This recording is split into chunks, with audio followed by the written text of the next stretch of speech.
Dear Dr. Love, naloloka po ako sa mga kabataan ngayon. Hindi ko na-expect na sadyang ibang-iba ang kanilang pananaw sa maraming bagay. Ako po si Mirna, 48 anyos. Ako po'y single. Opo, inaamin ko. Ako po'y isang matandang dalaga. Pero hindi po ito ang issue ko, Dr. Love.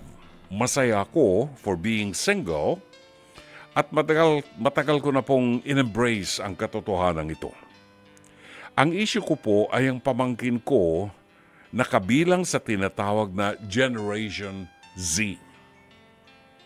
Dumaan din naman ako sa kabataan at ang mga pananaw, may mga pananaw din ako noon na hindi sumasang-ayon sa pananaw ng mga nakatatanda sa akin. Pero katulad nga ng sinabi ko, sadyang ibang-iba ang pananaw ng Generation Z ngayon. Ito ay base lamang sa aking obserbasyon sa mga pamangkin ko at sa mga anak ng batchmates ko. Ang ilan sa kanila ay ayaw masabihan o mapangaralan kahit para sa kanilang kapakanan. Nagre-resign kaagad sa trabaho kapag napagsabihan ng boss. May iba ring mapili sa trabaho na ina-applyan, maliit daw ang sahod kumpara sa laki ng tuition na ipinampaaral sa kanila. May ilan namang pumapasok sa relasyon na hindi malinaw kung sila ba o hindi, tapos hindi rin man nagtatagal at saka naghahanap ng iba.